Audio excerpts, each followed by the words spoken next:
হুজুর নামাজ পড়ে। হুজুরকে জিজ্ঞাসা করলাম তুমি কেন নামাজ পড়ো? উনি বললেন মুহাম্মদ সাল্লাল্লাহু আলাইহি ওয়াসাল্লাম বলেছেন সবচাইতে বড় ইবাদত হলো নামাজ, তাই আমি নামাজ পড়ি। ভালো ভালো ভালো। হুজুর সকাল সন্ধ্যে কোরআন পড়ে। হুজুরকে বললাম তুমি কেন কোরআন পড়ো? উনি বলছেন নবী বলেছেন আফদালুত তেলাওয়াত, তেলাওয়াতুল কোরআন, সবচাইতে বড় তেলাওয়াত হলো আল্লাহ পাকের কোরআন।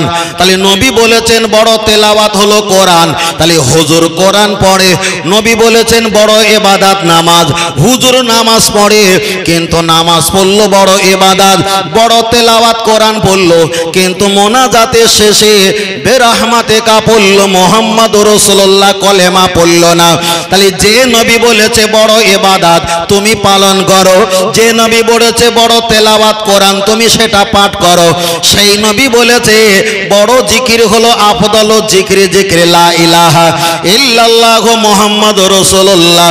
তাহলে নবী বলেছে বড় ইবাদত নামাজ, নবী বলেছে বড় তেলাওয়াত হলো কোরআন, নবী বলেছে বড় জিকির হলো কলেমা শরীফ। তাহলে নামাজটা নিলে, কোরআনটা নিলে, আর মুহাম্মাদুর রাসূলুল্লাহ ছেড়ে দিলে, ওটাই তো প্রমাণ করতে চেয়েছি ওর ভিতরে আমল আছে কিন্তু মুহাম্মাদুর রাসূলুল্লাহ নেই। তাহলে আল্লাহ থাকলে যদি জান্নাত পাওয়া যায়, তাহলে কবরের সওয়ালের জবাবের শেষে অমান্য বিয়োকা বলা দরকার কি ছিল? ওখানে তো আল্লাহর নাম জিজ্ঞেস করেই তো জান্নাতে দেওয়া উচিত ছিল, ঠিক না বেঠিক? আল্লাহ ও আমার বাপজির, আমি আপনাকে বোঝাতে চেয়েছি একটা বার আগিয়ে চলে যাওয়া যায়, লক্ষ্য করে দেখা যায়।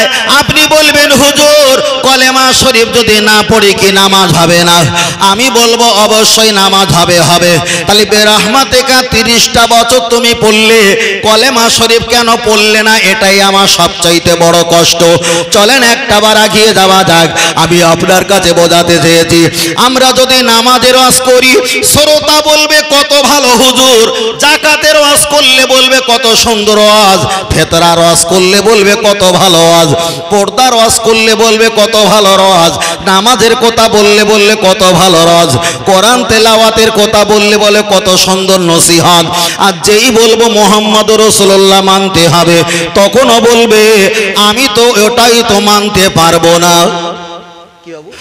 ও আমার বাপজির, আমি আপনাকে বোঝাতে চেয়েছিলাম আগিয়ে চলে যাওয়া যায়, লক্ষ্য করে দেখা যায় আমরা নামাজ পড়লাম বড় ইবাদত নামাজ, রোজা রাখলাম বড়, দেখা যায় বড় একটা আমরা কোরআন তেলাওয়াত করলাম, বড় একটা তেলাওয়াত হলো আল্লাহর কোরআন। এবার আমি আপনার কাছে একটা প্রশ্ন জিজ্ঞেস করব, আমার নবী নামাজের কথা বলার জন্য কি মার খেয়েছিল? নবী নামাজের কথা বলার জন্য কি মার খেয়েছিল?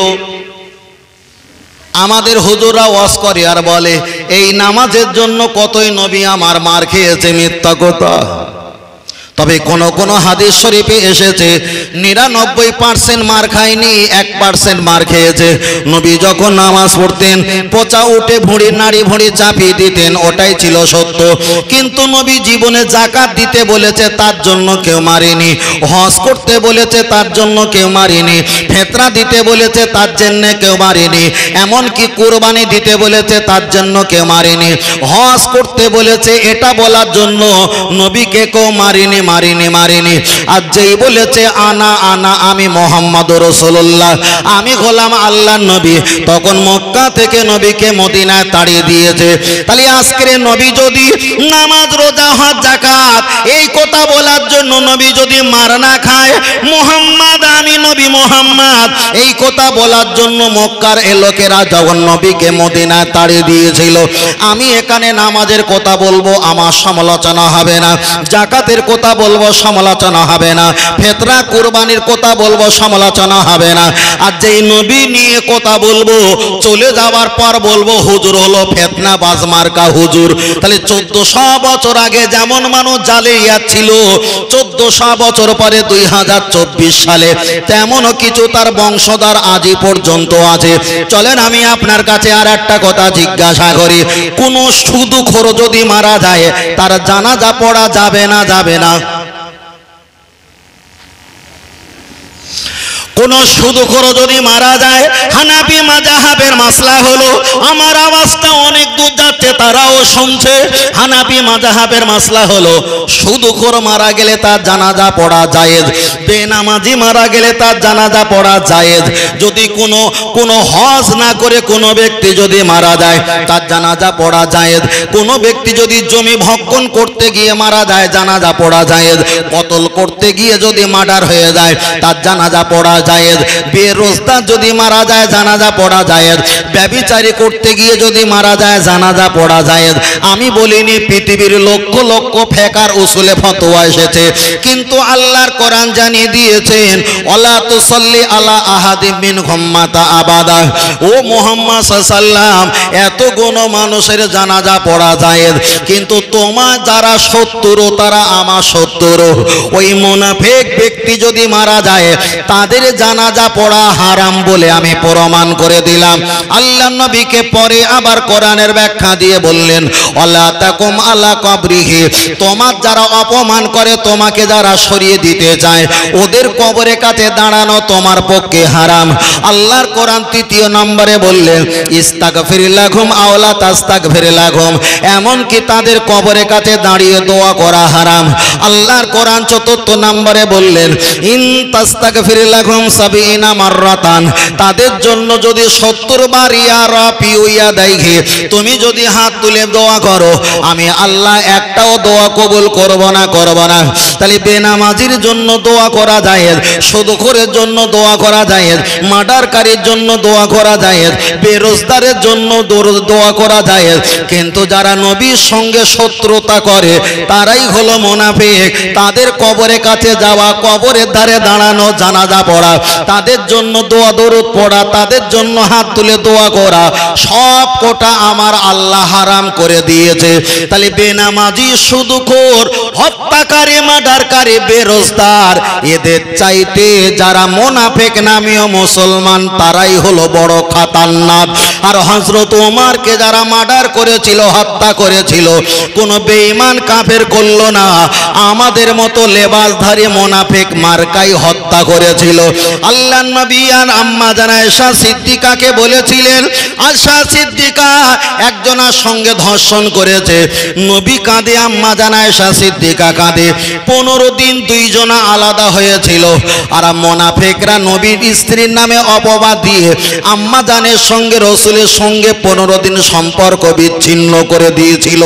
ওটা কোনো কাফের বেঈমান ছিল না, ওটাই ছিল আমাদের মতো টুপি দাড়িওয়ালা মুনাফিক।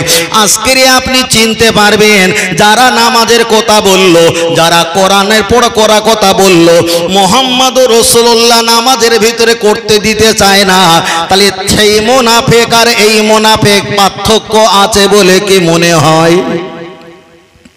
মনে হয় না, একদম একই, একদম বরাবর একই। আল্লাহু আকবার, আল্লাহ। ও আমার বাপজিরা, আমি আপনাকে বোঝাতে চেয়েছিলাম আল্লাহকে আর নবীকে হাসিল করার জন্য আপনি কোথায় যাবেন? কোন আলেমের কাছে গেলে আল্লাহ আর নবী পাবে না, কোন মুফতি সাহেবের কাছে গেলে সেখানে ফতোয়া পাবে, কিন্তু আল্লাহ নবী হাসিল করতে পারবে না। 4 ইমাম, ইমাম শাফি, ইমাম মালিক, ইমাম আহমদ বিন হাম্বল, ইমাম দেখা যায় ইমাম আজম আবু হানিফা রাহমাতুল্লাহ আলাইহি, 4 ইমামের এক ইমাম, ইমাম আহমদ বিন হাম্বল রাহমাতুল্লাহ আলাইহি, উনি একটা বড় ইমাম, ওনার হাজার হাজার ছাত্র, বড় বড় মুহাদ্দিস, বড় বড় মুফতি, বড় বড় মুবাল্লিগ। এক সময় তিনি রাতের অন্ধকারে তবলা পত্র গুছিয়ে দেখা যায় বিশরে হাফি রহমাতুল্লাহ আলাইহির দরবারে হাজির হয়ে গেছে। 3 থেকে 4 দিন সাওয়ারি উমরিতে এসেছে, 3 থেকে 4 দিন খুঁজে পাওয়া যায় না।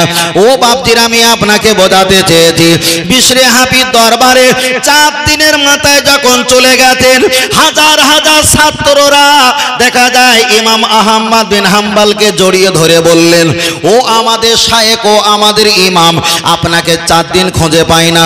আপনি এমন একটা জায়গায় এসেছেন, এই জায়গায় আসার কারণে আপনারও মান সম্মানটা মাটির সঙ্গে মিশে গেল, আর আমরাও আপনার খুঁজতে এসে আমাদেরও মান সম্মানটা মিশে গেল। ওই সময় ইমাম আহমদ বিন হাম্বল বলেছিল, ও আমার ছাত্ররা জেনে রেখে দাও, আমার কাছে এসেছো কোরআন শেখার জন্য, কোরআন পেয়েছো কি বলো? পেয়েছি। হাদিস শেখার জন্য এসেছো, হাদিস পেয়েছো না পাওনি? পেয়েছি। ফেকা উসুল মারে ফেকা উসুল মান্তিক এগুলো তোমরা পেয়েছো? হ্যাঁ পেয়েছি। হাদিস পেয়েছো না পাওনি? হ্যাঁ পেয়েছি। তবে আমার কাছে কোরআন হাদিসের অনেক জ্ঞান ছিল, তোমাদেরকে দিয়েছি। কিন্তু যিনি আল্লাহ আর নবী পাইনি তার কাছে সব ছিল, এই দুটো জিনিস বাকি ছিল। তাই বিশরে হাফি রহমাতুল্লাহ আলাইহে তার ভিতরে এলেম আর জ্ঞান কম ছিল বটে, কিন্তু তার ভিতরে আল্লাহ আর নবী হাসিল করেছিল। আমার ওটাই বাকি ছিল বলে রাতের অন্ধকারে আমি ছুটিয়ে বার হয়ে যিনি আল্লাহ আর নবী পেয়েছে তার দরবারে চলে এসেছি, একটু আল্লাহ আর নবীর সঙ্গে পরিচয় ঘটিয়ে নেবার জন্য। এবার বলেন আল্লাহ আর নবী পাওয়ার জন্য চার ইমামের এক ইমাম ইমাম আহমদ বিন হাম্বল রহমাতুল্লাহ কোথায় গিয়েছিল? বিশরে হাফি রহমাতুল্লাহ আলাইহের কাছে। তাহলে আলেমদের কাছে গেলে এলেম পাবে, মুফতির কাছে গেলে ফতোয়া পাবে, হাফেজের কাছে গেলে কোরআন খতম পাবে, ডাক্তারের কাছে গেলে ঔষধ পাবে।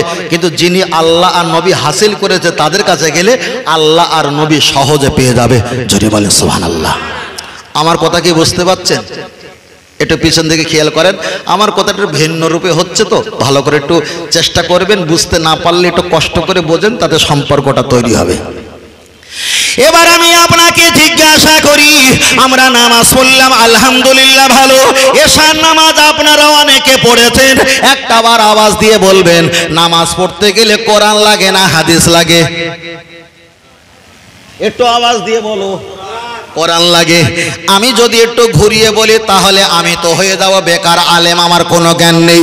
এত বছর শুনে এসেছি নামাজ পড়তে গেলে কোরআন লাগে, কোরআন লাগে। আপনি একটা বার বলেন আপনাদের মসজিদে এশা নামাজ পড়ার জন্য আপনারা চলে যাচ্ছিলেন, প্রথমে ডান পা দিয়েছিলেন না বাম পা? ডান পা। ডান পা দেওয়ার কথা হাদিসে এসছে না কোরআনে? হাদিসে আপনি দোয়া পড়লেন আল্লাহুম্মা আফতালি আবওয়াবা রাহমাতিক, এই দোয়াটা কোরআনে এসছে না হাদিসে? হাদিসে।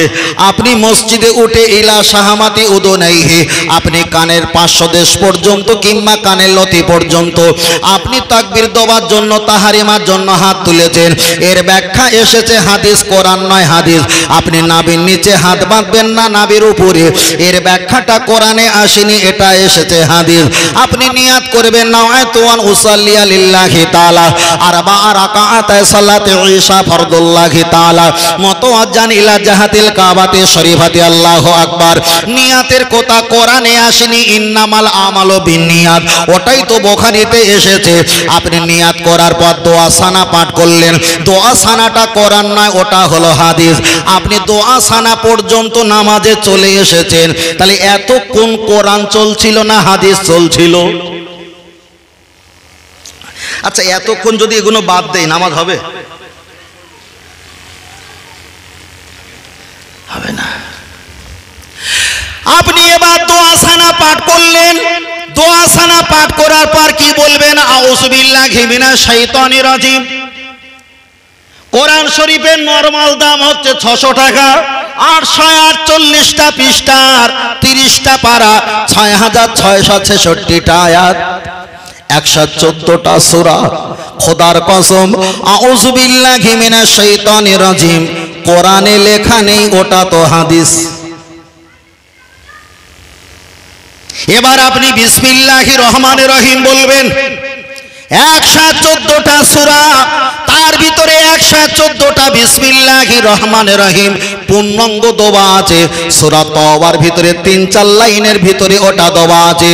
আল্লাহ শপথ করে বলি বিসমিল্লাহির রহমানির রহিম কোরআনের কোনো অংশ নয়, ওটাই হলো হাদিস।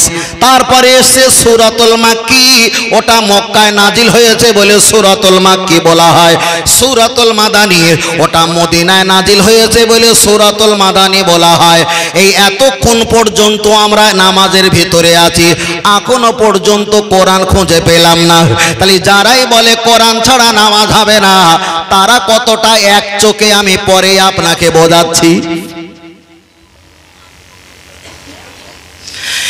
এবার আপনি সূরা ফাতিহা শরীফ পড়লেন। হাদিসটা বুখারী শরীফে এসেছে, লা সালাতা ইল্লা বিফাতিহাতিল কিতাব আও কামা ক্বালা আলাইহিস সালাম।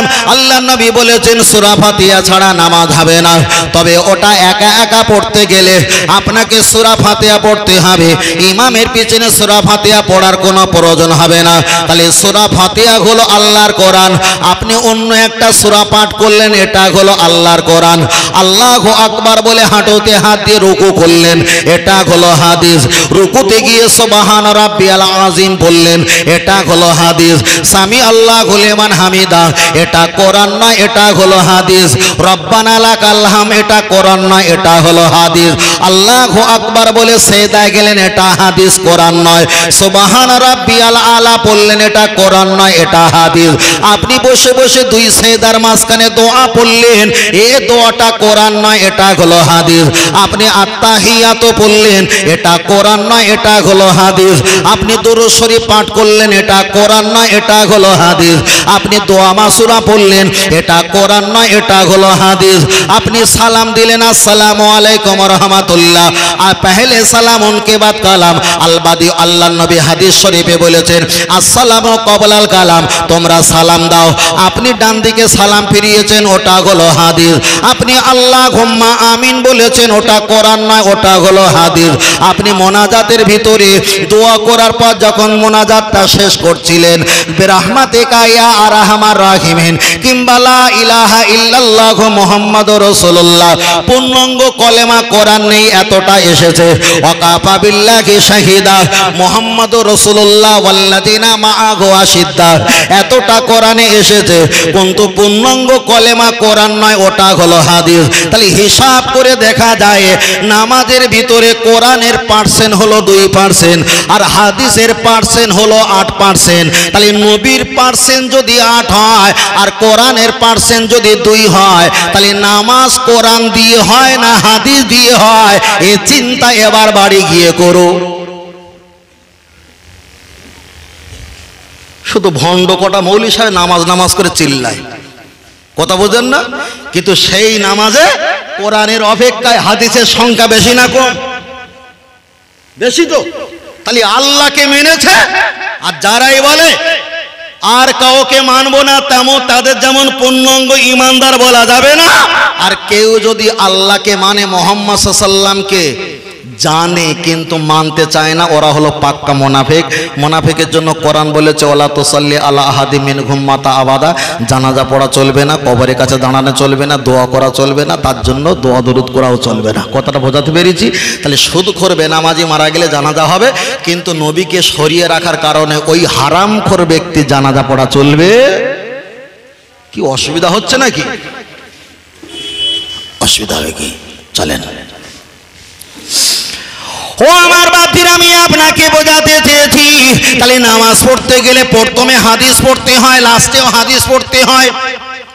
কোরআন পড়বেন, আউযু বিল্লাহি মিনাশ শাইতানির রাজিম, ওটা হাদিস। বিসমিল্লাহির রহমানির রহিম, বেসিনজের বিসমিম লামজের মিল্লাম খড়া যাবার লা, হে রাজির হি রহে যাবার রামিম খড়া যাবার মানুন রজের নি রজাবার রা, হেয়াজির হি মিমজের মি, বিসমিল্লাহির রহমানির রহিম।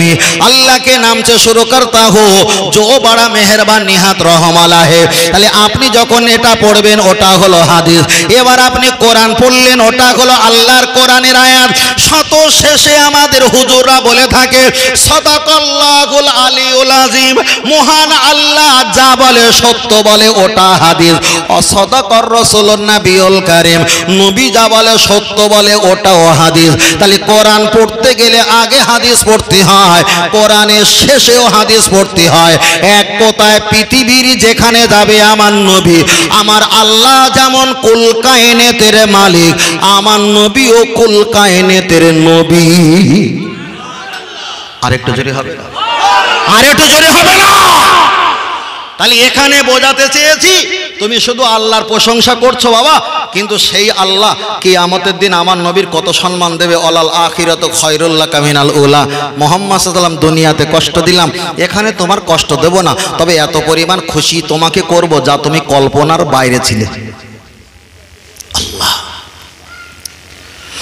ও আমার বাপজিরা, চলে চলেন আমি আপনাকে আর একটা বার বোঝাতে চাই, তাহলে মুহাম্মদুর রাসূলুল্লাহ যারা সরিয়ে রেখেছে তাদের সম্পর্কে নবী আমার 4টে হাদিস ছোট ছোট করে বলেছেন।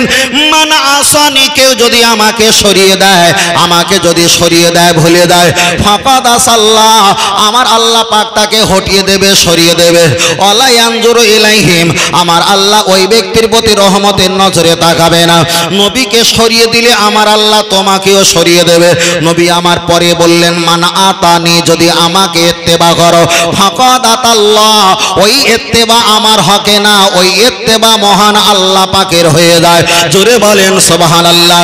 চলেন আমি আপনার কাছে বোঝাতে চেয়েছি, তাহলে প্রথম থেকে এই পর্যন্ত আমরা নবীর প্রশংসা কথা বলছিলাম, বলতে বলতে অনেকটা লম্বা হয়ে গেছে।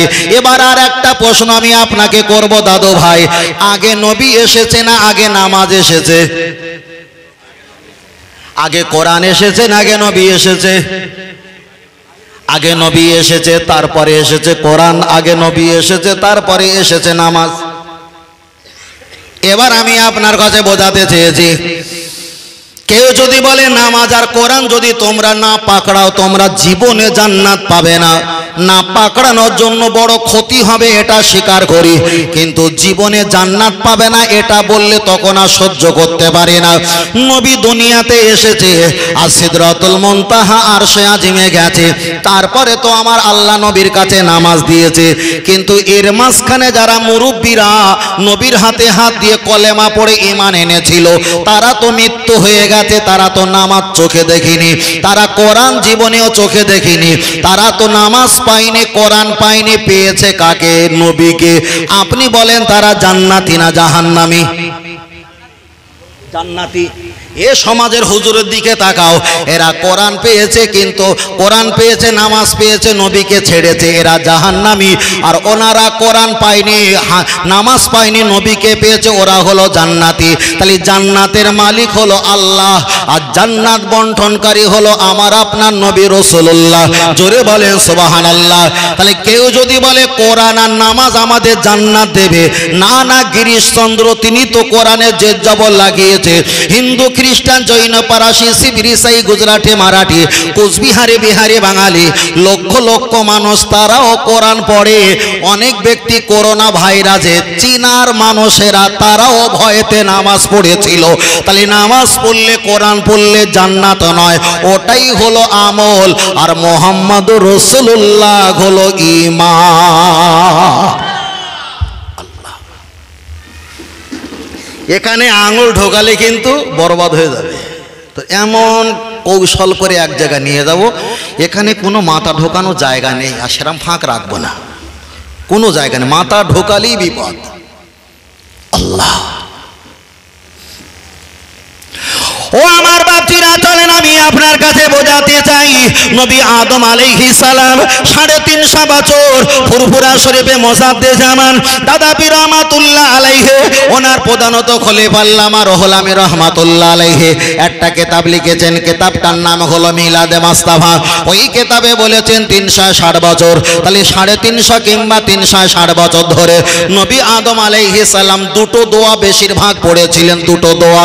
একটা দোয়া করেছিলেন, রব্বানা, হে প্রভু, জালামনা, জুলুম করেছি, আনফুসানা, নফসের উপরে, ওয়া ইল্লাম তাগফির লানা, আমি ক্ষমা চাই, ওয়া তারহামনা, আমার প্রতি রহমত দাও, লানা কুনান্না, যদি আপনি গজব দাও, মিনাল খাসিরিন, আমি ক্ষতিগ্রস্ত হয়ে যাব। নবী আদম আলাইহিস সালাম এই দোয়া একদিন নয়, 2 দিন নয়, 350 বছর ধরে আল্লাহর কাছে চেয়েছিল। আমার আল্লাহ একবার রহমতের নজরে তাকালো না। নবী আদম আলাইহিস সালাম আমার আপনার নবীর নামের কারণে যখন আল্লাহর কাছে দোয়া চেয়েছে, আমার আল্লাহ তার কান্নাকাটি ক্ষমা করে দিয়েছে। সমাজের হুজুরের দিকে তাকাও, যে নবী আদম আলাইহিস সালাম রব্বানা জালামনা 350 বছর কচু পোড়া কোনো কাজ হলো না, হুজুর রব্বানা জালামনা করে, আর মুহাম্মদুর রাসূলুল্লাহর বিনিময়ে কাজ হয়েছে, ওটাই ছেড়ে দিয়ে হুজুর বিরহমতে কা করে, ঠিক না বে ঠিক? এর কি পক্ষঘাত হয়েছে আমার মাথায় আসে না। রব্বানা জালামনা নিয়েছে ভালো, ও দোয়াটা নবী আদম আলাইহিস সালাম পড়েছিল, অবশ্যই ভালো, কিন্তু ওই দোয়ার কারণে আমার আল্লাহ তাকে মুক্তি দেয় নি। দিয়েছিল মুহাম্মাদুর রাসূলুল্লাহ নামের বরকতে। তাহলে বেরহমত ওই রব্বানা জালামনা নিয়েছো, যার বিনিময়ে কাজ হলো না সেটা তুমি নিলে, আর যার বিনিময়ে কাজ হলো সেটা তুমি ছাড়লে। তোমার মতন কপাল ফাটা পৃথিবীতে আছে? আল্লাহ। ও আমার বাপজির, আমি আপনাকে বোঝাতে চেয়েছি, আপনি নামাজের পরে মোনাজাত করতে পারেন, নাও করতে পারেন, আপনি কলেমা পড়তে পারেন, নাও পড়তে পারেন। আমি ফতোয়া দেব না যে আপনার নামাজ হবে না, একথা আমি বলবো না। শুধু বোঝাতে চেয়েছি, বড় জিকির, বড় ইবাদত যদি নামাজ হয়, বড় তেলাওয়াত যদি কোরআন হয়, বড় জিকিরটা হলো কলেমা, এটা কেন তুমি বাদ দিলে? তাহলে বড় নামাজ নিয়েছো, বড় তেলাওয়াত নিয়েছো, আর বড় জিকির যখন তুমি বাদ দিয়েছো, গন্ডগোল আছে।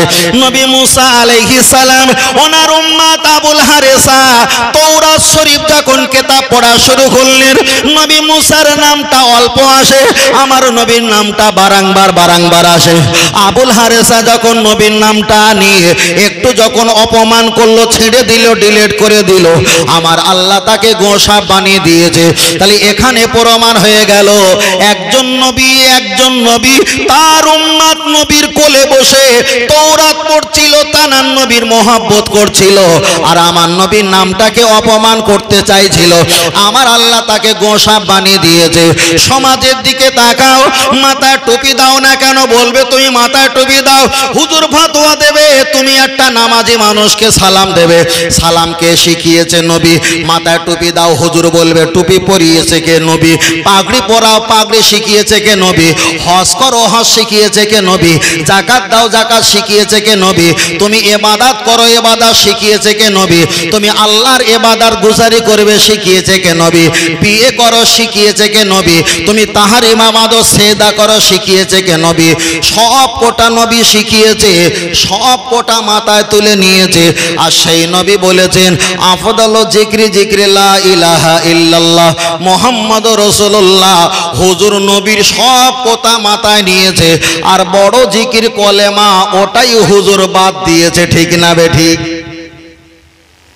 কিতনা বড় হুজুর, কিতনা বড় হুজুর। আল্লাহ আল্লাহ। আমার কথা কি খারাপ লাগছে? কিছু করার নেই, আজকের এই খেতে হবে। ও আমার বাপজিরা, চলে না গিয়ে চলে যাওয়া যায়। আমরা কবরবাসী সম্পর্কে বলতে চাইছিলাম, কবরবাসী সম্পর্কে একটা বার বলি। কোরআন শরীফের পরে যে হাদিসের কিতাব, ওই হাদিসের কিতাবটার নাম হলো বুখারী শরীফ। মুহাম্মদ আল্লামা ইসমাইল বিন বুখারী রহমাতুল্লাহ আলাইহি, যার বাড়ি হলো বুখারা শহরে, তিনি বুখারীটা সংকলন করেছে। কোরআনের পরে যাকে মর্যাদা দেওয়া হয়, ওই বুখারীর ভিতরে একটা খণ্ড এসেছে, ওই খণ্ডটার নাম হলো জিয়ারাতুল কবর, যার ব্যাখ্যা হলো কবর জিয়ারত করা প্রসেসিং অধ্যায়টা। ওই বুখারীর খণ্ডের ভিতরে হুজুর আমার ব্যাখ্যা করে দিয়েছে। চলেন আমি আপনার কাছে এগিয়ে যাই। নতুন করে আমরা একটা বক্তব্য শুনেছিলাম, আমি আপনাদের কাছে রিপিট করব না, আমার মান সম্মান লাগে। ওরা বলেছে শবে বেরাতে রাত্রিরে যারা মসজিদ দখল করে, মসজিদে ভিড় করে যারা ইবাদত করে, তারা যেন পতিতলায় থাকলো, এমন একটা বক্তব্য আপনারা শুনেছেন। আমি আপনার কাছে নতুন করে বলছি না, আমি আপনার কাছে এতটুকু বলছি, কবর জিয়ারত করবেন, কবর জিয়ারত করবেন, ইয়া রাফিউ ইয়াদাইহি, তবে হাত তুলে কবর জিয়ারত করবেন। চলেন আমি আপনার কাছে আর একটা প্রসঙ্গ বলা যায়, হাত তুলে কবর জিয়ারত করা যাবে কিনা। আল্লাহর নবী সাহাবারা মসজিদে নববীতে আছেন, আবু বকর, ওমর, উসমান, আলী, তালহা, জুবাইর, আব্দুর রহমান বিন আওসাদ বিন আবু আক্কাস, আবু ওবায়দা বিন সাইদ, আবু ওবায়দা বিন জাররাহ, শত শত সাহাবা মসজিদে নববীতে আছেন। আল্লাহর নবী আবু বকর হুজুরের আইদিয়াকুম হাতটা ধরে মসজিদের বারান্দায় দাঁড়িয়ে দাঁড়িয়ে হাসে আর গল্প গুজব করে। সাহাবারা বললেন, ও নবী, সাহাবারা নামাজের সময় হয়ে গেছে, নবী কিন্তু নামাজের জন্য আসে না, নবীকে একটা বার ডাক দাও। আর একজন হাত ধরে বললেন, খবরদার, না না না, উনি হলো আমাদের শিক্ষক, ওনার ইচ্ছা অনুযায়ী যতক্ষণ না আসবে আমরা নবীকে ডাকতে যাব না। কেন? নবী যাতে খুশি, আমার আল্লাহ তাতে খুশি। সাহাবারা তারা চুপ করে বসে থাকলেন। একজন সাহাবা ইয়া রাফিউ ইয়াদাইহি হাত তুলে মোনাজাত করা শুরু করলেন। শত শত সাহাবারা আমিন আমিন আমিন তারা কবুল করো বলে। নবী সাহাবা আর নবী আমার দুইজনা মসজিদে নববীর দরজার কাছে এসে হাজির হয়ে যায়। নাজারো সেগিরতা ওদের চোখে পড়ে গেল অদৃশ্য ব্যাপার। সাহাবারা হাত তুলে মোনাজাত করলেন। আবু বকর হুজুর আমার নবীকে বললেন, ইয়া রাসূলুল্লাহ, আপনি জীবনে হাত তুলে মোনাজাত করেননি, কাউকে হাত তুলে মোনাজাত করার ফতোয়া আপনি দেননি। আপনি আর আমি একটু আড়ালে ছিলাম, আপনাকে আর আমাকে না পাওয়ার কারণে এরা যদি হাত তুলে মোনাজাত করে এত বেদাতি কাজ করে, একদিন আপনি মারা যাবেন, আমিও মারা যাব, এরা ধর্মের ভিতরে আরো বেদাতি কাজ শুরু করবে। হুজুর আপনি কিছু মনে করবেন না, এরা যখন হাত তুলে মোনাজাত করে আপনি ডান হাতটা টেনে ফাঁকা করে দাও, আমি বাম হাত টেনে ফাঁকা করে দেবো, দোয়াটা ভঙ্গ করে দেবো। হুজুর আল্লাহর নবী চিল্লে আওয়াজ দিয়ে বললেন, আবু বকর, আমি যতটা উপরে দেখি, যতটা নিচে দেখি, যতটা পিছনে দেখি, ততটাই সামনে দেখি, তুমি আমার সঙ্গে তুমি তাল মেলাও না। মোনাজাতটা শেষ হয়ে গেল। দয়ার নবী আমার ওদের মধ্যখানে গিয়ে বললেন, ও সাহাবারা বলো, তোমরা হাত তুলে মোনাজাত করছিলে, কে তোমাদের হাত তুলে ফতোয়া দিয়েছে হাত তুলে মোনাজাত করতে হবে? আব্দুল্লাহ দেখা যায় একদম সাহাবা উঠে বললেন, ইয়া রাসূলুল্লাহ হাবিবাল্লাহ, হাত তুলে আপনি মোনাজাত করলেন না, কাউকে হাত তুলে মোনাজাত করতে বললেন না, কিন্তু আমরা যখন হাত তুলে মোনাজাত করছিলাম আবু বকর মোনাজাত ভঙ্গ করে দিতে চাইছিল, আপনি তো ভঙ্গ না করে দাঁড়িয়ে দাঁড়িয়ে দেখছিলেন। হুজুর একটা বার জবাব দিয়ে বলবেন, হাত তুলে যদি মোনাজাত করা বেদাতি হয়, হাত তুলে মোনাজাত করা যদি ভুল হয়ে যায়, আপনি দাঁড়িয়ে দাঁড়িয়ে কেন দেখছিলেন, ভঙ্গ কেন করেননি? জবাব দাও। নবী আমার জবাব দিয়ে বলেছিলেন, ও আমার সাহাবায়ে কেরামেরা, আমি তোমাদের মোনাজাতটা দেখছিলাম, আসসামা আসমান থেকে রহমতের ঝর্ণা তোমাদের আইদিয়াকুম হাতে টপ টপ করে পড়ছিল। তাহলে যে হাত তুলে আমি মোনাজাত করিনি, কাউকে মোনাজাত করতে আমি বলিনি, তবে আমি রাসূলুল্লাহ দাঁড়িয়ে দেখছিলাম তোমরা হাত তুলে মোনাজাত করার কারণে আল্লাহ পাকের রহমতের টোপা টপ টপ করে পড়ছিল। তবে যে হাত তোলার বিনিময়ে আল্লাহ রহমত আমি দেখতে পেয়েছি, তবে আজ থেকে আমি রাসূলুল্লাহ হাত তুলে মোনাজাতের পক্ষ হয়ে গেছি। আর একটু জোরে বলে। এবার অনেকে বলবে, নবী তো হাত তুলে মোনাজাতের পক্ষ হয়েছে, হাত তুলে করেনি, তাহলে কেন করব? চলেন দ্বিতীয় নাম্বার অপশন, মুহররম মাসে আশুরার 10 তারিখে আগে পিছে মিলিয়ে আমরা কটা রোজা রাখি? কমপক্ষে কটা রোজা রাখি? দুটো, কমপক্ষে দুটো। কিন্তু পৃথিবীর কোনো হাদিসে নেই নবী দুটো রোজা রেখেছেন। নবী রেখেছিলেন একটা। ইহুদিদের জিজ্ঞাসা করলো, তোমরা কটা? একটা। নবী বললেন, আল্লাহ যদি আগামী বছর দুনিয়ার হায়াতে বাঁচিয়ে রাখে, আমরা আর একটা রাখবো না, আমরা ওদের বেজোড় রাখবো, আমরা একটু আলাদা করে রাখবো। তাহলে নবী রেখেছিল একটা, পক্ষ ছিল দুটার পক্ষে বেজোড়। তাহলে নবী তো দুটো রোজা রাখিনি, ছিল একটা রোজা, কিন্তু একটা রোজা রেখেছে, কিন্তু একটা রোজার বিপক্ষে দুটো রোজার পক্ষে, ঠিক না বেঠিক? ওটাই যদি পৃথিবীর মানুষ পালন করে, তাহলে নবী হাত তুলে মোনাজাত করেনি, নবী তো হাত তুলে মোনাজাতের পক্ষে, তাহলে ওটাও মানুষকেও মানা দরকার আছে না নাই? চলেন আরো অনেক কটা দলিল আছে, আমার সেগুলো বলার অবকাশ নেই। চলেন। আল্লাহ।